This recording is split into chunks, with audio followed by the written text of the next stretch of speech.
10명의 확진자가 발생하여 30일 오전 0시 기준 도내 누적 확진자는 총 407명입니다.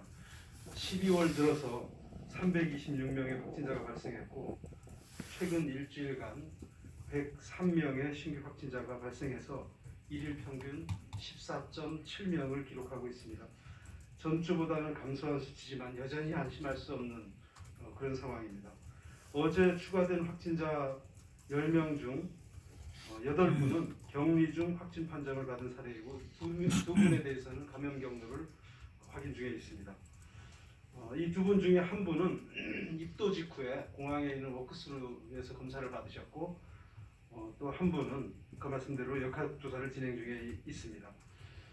이 10분의 확진자별 발생 감염 경로를 살펴보면 한라사우나 관련이 3분, 홍익아동복지센터 관련 1분, 7080 라이브 카페 관련 1분, 도내 확진자 접촉 3분으로 파악되고 있습니다. 조금 더 구체적으로 말씀드리면 400번, 403번, 405번 확진자는 한라사우나 관련 확진자로서 격리 해제 전 검사에서 양성으로 판정을 받았습니다. 401번 확진자는 321번 확진자의 가족으로서 홍익아동센터 관련 확진자입니다. 격리를 진행하던 중에 발열 등의 증상이 있어서 검사를 받았고 확진 판정을 받으셨습니다. 다음에 7080 라이브 카페 관련 확진자인 406번 확진자는 271번 확진자의 가족입니다. 격리를 진행하시던 중 두통 등의 증상이 있어서 검사를 받고 확진 판정을 받았습니다. 399번, 402번, 404번 확진자분도 도내 확진자의 가족으로 모두 격리를 진행 중에 있다가 확진 판정을 받았습니다. 아까 말씀드린 대로 398번과 407번 확진자의 감염 경로는 조사 중에 있습니다. 398번 확진자는 지난 24일부터 28일까지 대전을 방문했던 이력이 있었고 입도 직후 공항 워크스루 선별진료소에서 검사를 받고 자가격리 중에 계셨습니다. 이로써 30일 0시 기준 7080 라이브 카페 관련 확진자는 55명, 한라사우나 관련 확진자는 72명, 홍익아동복지센터 관련 확진자는 14명으로 집계되고 있습니다. 또 어제 하루 동안 14분의 퇴원이 이루어졌습니다. 그래서 격리 중인 확진자는 215명입니다. 30일 오전 0시부터 지금 이 시간까지 추가 확진자는 없습니다. 또 어제 시행됐던 사이프러스 컨트리 클럽 관련 직원분들 163명에 대한 전수검사가 있었고 모두 음성으로 확인됐습니다. 내일 0시부터 1월 3일까지 술을 마시면서 카드 게임을 하는 홀덤펍의 영업을 금지합니다. 제주 지역에는 아직 홀덤펍 내에서 코로나19 확진자가 발생하진 않았지만 서울 등 일부 지자체 내에서 관련 업소 내에 집단 감염이 이루어지고 있고 또 서울 등의 집합 금지가 이루어지면 그 풍선 효과가 제주에 미칠 것 등을 종합적으로 고려해서 우리도도 홀덤펍 영업을 금지하기로 했습니다. 제주 지역에서 파악된 홀덤펍 관련 업소는 총 11곳입니다. 일반 음식점 형태로 운영되는 곳이 10개소, 자유업 형태로 운영되는 곳이 1개소가 있습니다. 집합금지가 이루어짐에 따라서 영업 등이 이루어지면 감염병 예방관리법에 의해서 300만 원 이하의 벌금이 부과됩니다. 또 확진자 발생 시에는 입원, 치료비 등 방역 손해배상에 대한 구상권도 청구할 계획입니다. 오늘 중으로 집합금지 사항을 모두 전달하고 지속적으로 현장 지도점검에 나서겠습니다. 지금까지 제주 지역에서 홀덤펍 관련해서 올해 총 3차례에 걸쳐서 홀덤펍 운영업소에서 진행한 전국 단위 포커 게임을 긴급 해산 조치한 바 있습니다. 상세한 집합금지 조치서는 첨부해드린 자료를 참고해 주시면 고맙겠습니다. 어젯밤 9시 30분경 서부경찰서와 합동으로 제주 시내에 영업 중인 유흥주점의 불법 행위를 적발했습니다. 2단계 사회적 거리두기 조치 이후에 지난 18일 0시부터 1월 3일 24시까지 고위험 시설인 유흥시설에 대한 집합금지를 시행한 바 있습니다. 어제 적발된 해당 유흥주점은 시설관리자를 포함해서 총 18분이 4개 테이블에서 술을 마시고 있었으며 손님 등을 통해서 모든 인적 사항을 확보한 상황입니다. 사법기관의 고발함과 동시에 이용자에 대해서도 과태료를 부과하도록 하겠습니다. 우리 도는 지난 18일 이후에 도 행정시 합동으로 각 분야별 업종별 점검반을 편성해서 운영하고 있습니다. 유흥시설, 식당과 카페, 목욕장업, 숙박업 등 각 업종별 점검 결과는 지금까지 종합하면 총 2497개소의 점검이 이루어졌고 22건의 시정조치가 시행되었습니다. 주요 시정조치 내용은 일반 음식점의 경우에 밤 9시 이후 영업하는 행위, 영업장 내 취직행위, 또 5인 이상 집합금지 위반, 테이블 간 거리두기를 위반한 사례들이고 목욕장 업인 경우에 찜질방 운영 금지를 위반한 사항이 있었고 숙박업소인 경우에 50% 이하의 예약 기준을 지키지 않은 그런 숙박업소들이 있었습니다. 앞으로도 현장 점검과 민원 제보에 따라서 더욱 강력한 지도와 단속을 해나가도록 하겠습니다. 코로나19 방역 수칙을 위반하는 행위에 대한 신고를 재난안전상황실로 일원화했습니다. 최승현 행정부 이사님 주재로 지난 28일 날 관계 실국 간 그간의 점검 사항을 공유하고 또 방역 사각지대를 해소하기 위한 여러 가지 방안들을 논의했습니다. 이 과정에서 위험 요소가 높은 장소에 대한 집중적인 점검과 또 도민 신고에 즉시 대응할 수 있는 체제에 대해서 집중적으로 논의가 이루어지는데 그 일환으로 도민 신고를 재난안전대책본부 상황실에 인력을 추가 배정해서 인원 접수를 일원할 방침입니다. 이번 상황이 접수되면 재난안전 상황실에서 각 부서에 통보를 하고 각 부서는 국가경찰과 합동으로 지도 점검에 나서게 됩니다.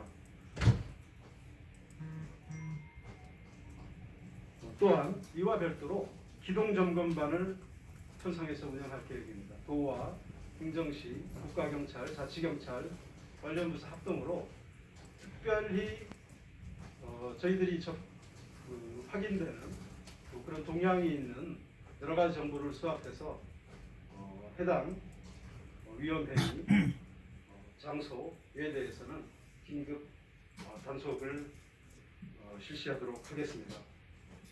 또 이날 회의에서 방역 사각지대가 될 수 있는 자유업종 등에 대한 관리 방안도 논의가 됐습니다. 그래서 이런 부분에 대해서는 자치경찰단이 주관해서 방역 사각지대를 단속을 하기로 그렇게 했습니다. 제주지방경찰청, 국가경찰에서도 해당 회의에 참석하셔서 여러 방역수칙 위반 행위에 대해서는 도와 함께 출동하고 강력히 대응해 나가겠다는 말씀을 약속을 하셨습니다. 이 자리를 빌어 다시 한번 고마운 말씀을 드립니다.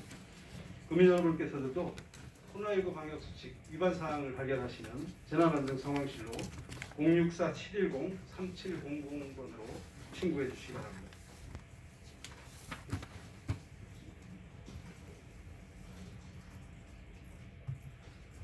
공직 내 코로나19 확진자 발생 시에 행정공백을 없애고 또 지휘체계에 흔들림이 없도록 비상대응 매뉴얼을 마련해서 시행 중에 있습니다. 지사님께서도 지난 27일 회의 시에 코로나 확진, 공직자가 코로나 확진 시 즉시 비상조치가 매뉴얼로 실행되도록 하라는 재차 주문이 계셨습니다. 그래서 이렇게 마련된 지침에는 공직자 확진 시의 조치사항, 또 확진자 접촉 시 근무 수칙, 공직 부분 지휘체계 유지를 위한 대응, 확진 등 상황에 대한 즉시 보고 체계 등을 주요 내용으로 하고 있습니다.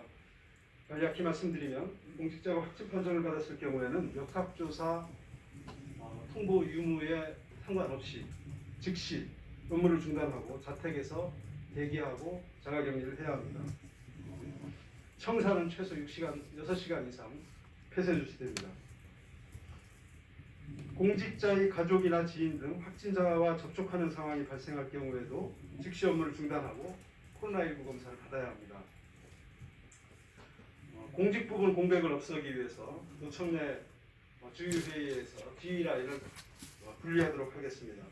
도지사와 행정부의사, 정무부의사 3분이 동시에 회의에 참석하는 것은 금지되고 양행정시도 같은 기준이 적용되고 각 부서에서도 이러한 기준에 의해서 최대한 만일의 경우를 대비하는 그런 근무 형태가 이루어지도록 하고 있습니다. 이상 준비된 브리핑을 모두 마치겠습니다. 질문 있으시면 질문을 받도록 하겠습니다. 네, 이어서 실시간 온라인 기자단 질문에 대해 답변드리겠습니다. 유제주일보 현대성 기자입니다. 오늘부터 운영되는 생활치료센터 입소 인원 혹은 대상 환자가 몇 명인지, 이송은 어떻게 이루어지는지 궁금하다는 질문입니다. 예, 통계관입니다. 생활치료센터는 전에도 말씀드린 적이 있는 것으로 저는 기억합니다만, 생활치료센터는 증상이 없거나 아주 경증인 경우에 기존에 거점 병원으로 지정된 병원을 보완하는 형태로 운영을 할 예정입니다. 그래서 최근에 한 4, 5일 전부터 우리가 이제 병상 확보를 했고 거점 병원에 이제 그 환자들을 입원을 시키는데 병상이 조금 여유가 조금씩 생겨가고 있습니다. 무슨 말씀이시냐면 입원자보다 퇴원자가 훨씬 늘어나고 있고 최근에 3, 4일 동안에 확진자가 급격하게 줄어들고 있습니다. 그래서 저희들은 기본적으로 병원에서 다 기본적으로 입원을 시키고 치료를 할 수 있으면 그렇게 가고요. 그 병상의 추이를 지켜보면서 생활치료센터를 가동하려고 합니다. 그런데 오늘부터 이제 가동은 시작되고요. 환자는 앞으로 세계 병원과 우리 방역당국이 논의하면서 병상 추이를 보면서 그쪽으로 입원을 시킬 계획인데 아마 다음 주 정도에 그 생활치료센터에 들어가는 환자가 이렇게 생겨날 것으로 생각합니다. 가동은 오늘부터 하고 있습니다. 단계별로 앞으로 생활치료센터에 환자를 입원시킬 수 있도록 그렇게 하겠습니다. 네, 추가 질문입니다. 홍익아동복지센터 관련 401번 확진자와 관련해서 추가적인 감염 위험이 있는 곳은 없는지 궁금하다는 질문입니다. 네, 제주특별자치도 각조사관 이승혁입니다. 401번 확진자 같은 경우는 이제 홍익보육원 관련 아까 가족이라고 조금 잘못 말씀하신 것 같은데 접촉자 이제 보육 관련된 종사자 중 한 분이시고요.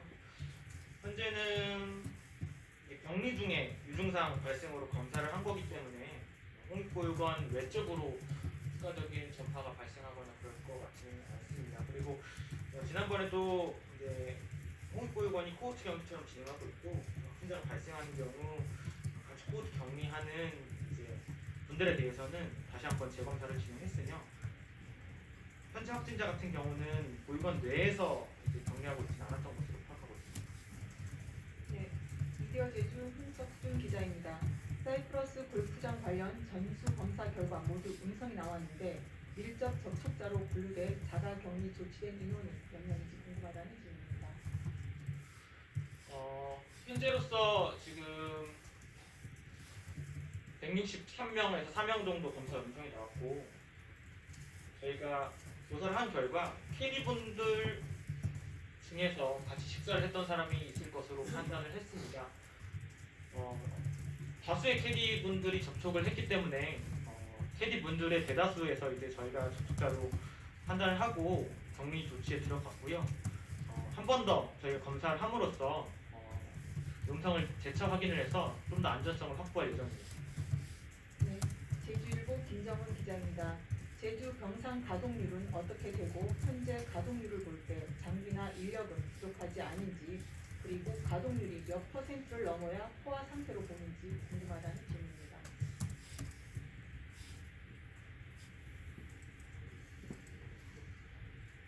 예, 일단 저희가 확보한 병상은 304병상입니다. 그런데 현재 입원 병상은 201병상, 그리고 이제 가용 병상이 이제 103병상이 남아 있고요. 생활치료센터가 오늘부터 200실을 운영하고 조만간에 100실을 더 운영할 예정입니다. 그래서 생활치료센터가 300실이 가동되게 됩니다. 그래서 지금 현재 그 병상과 관련해서는 세계 그 병원과 함께 방역 당국이 이게 이제 그 확대 재생산 지수라는 게 있습니다. 최근에 일주일 동안에 제주도가 확진자 발생 추이라든가 또 18일부터 2+알파 방역 조치라든가 또 연말 연시에 특별 방역 조치 5인 이상 집합 금지라든가 이런 게 다 여기에 투영되어서 미래를 예측할 수가 있는 겁니다. 그러면 지금 저희들은 병상을 103병상 정도 지금 가용 병상이 있으니까 이 부분이 지금 병상 확보 이렇게 그 수급에 뭐 대단히 아주 그냥 문제가 있다 이런 상황은 아닙니다. 그래서 저희가 적절하게 이 상황들 또 곡선도 이렇게 확대 재생산 지수의 곡선이라든가 발생 추이를 보면서 아주 상식적으로 긴밀하게 병상 수급 계획을 마련하고 있습니다. 그래서 지금은 저희가 만약에 문제가 되면 생활치료센터를 막바로 가동할 계획이니까요. 그렇게 지금 위험한 상태는 아니다 하는 말씀을 드리겠습니다. 네, JIBS 김동훈 기자입니다. 현재 생활치료센터 이송과 중증 정증 판단을 누가 내리게 되는지 그리고 이에 따른 병상 배정반이 어떻게 운영되는지 궁금하다는 질문입니다. 예, 이 부분은요. 지금 그 병상 배정반과 그 다음에 중증 환자 분류반이 가동되고 있습니다. 그래서 기본적으로 보건소에서 보건소의 역학조사관과 선생님들이 1차적으로 환자 분류를 하고요. 그게 또 이제 도로 오게 되면 도 방역당국에서 의사 선생님들과 역학조사관 그리고 관련 팀에서 중증 환자 분류와 동시에 병상 배정을 하게 됩니다. 이건 두 시스템이 가동되고 있기 때문에 뭐 이 부분은 뭐 큰 문제는 저희들은 없을 것으로 판단합니다. JIBS 김동훈 기자 추가 질문입니다. 방역 수칙 위반에 대한 시정 조치 22건이 있다고 하는데 이번에 고발 조치와는 어떤 부분이 다른지 궁금하다는 질문입니다. 예, 일단 시정 조치는 우리가 점검을 할 때 1차는 시정 조치 궤도를 약간 방향성을 그렇게 잡고 있습니다.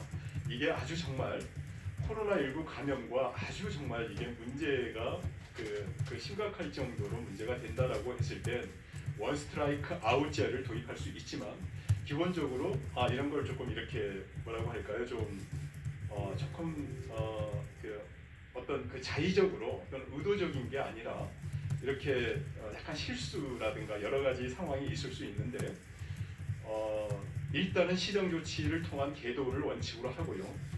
2단계부터는 저희가 행정 조치를 취하는 형태로 운영하고 있고 이 부분에 대해서는 정말 많은 부서, 도와 행정시와 읍면동까지 많은 부서들이 지금 점검을 하고 있기 때문에 내일 정도에 종합적으로 이 상황을 점검 상황을 말씀드리도록 그렇게 준비하고 있다는 말씀을 드립니다. 네, 오늘 더 이상 기자단 질문이 없어 브리핑을 모두 마치겠습니다. 수고하셨습니다.